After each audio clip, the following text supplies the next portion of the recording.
Kwa majina naitwa Grace Beatus Lugwisha, ni mshiriki kutoka organization inaitwa HWPL ambayo inafanya kazi ya kusema Heavenly Culture, World Peace and Restoration of Light, maana yake kurudisha utamaduni wa mbinguni kwa amani duniani ili kurudisha nuru. Kwa HWPL na Dingonet tunafanya kazi kama washiriki wa pamoja. Kivipi? HWPL inafanya kazi katika sekta tofauti tofauti, ambapo tuna upande wa elimu ya amani, lakini pia tuna upande wa dini ambapo tunashiriki sana kwenye IRPA, lakini pia tunafanya kazi ya kuwatia nguvu vijana pamoja na wanawake.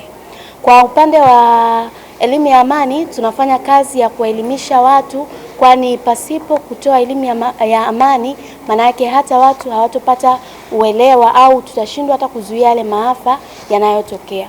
Kwa hiyo kwa upande wa HWPL inafanya kazi kubwa sana kwenye kuwaelimisha watu na kuzuia maafa ambayo yanatokea. Kwani watu wakitambua hata kuhusu elimu ya amani wataweza kuzuia kwenye upande wa kuleta maafa. Lakini pia huwa tunafanya vitu mbalimbali kama vijana wanafanya kazi kwa ajili ya kusafisha mazingira, kupanda miti.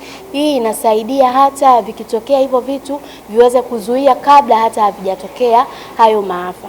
Kwa hiyo HWPL ni kiungo kikubwa sana na tunashirikiana na kuungana mkono na Dingonet kwa hatua kubwa sana ili kuweza kuzuia kazi ya maafa.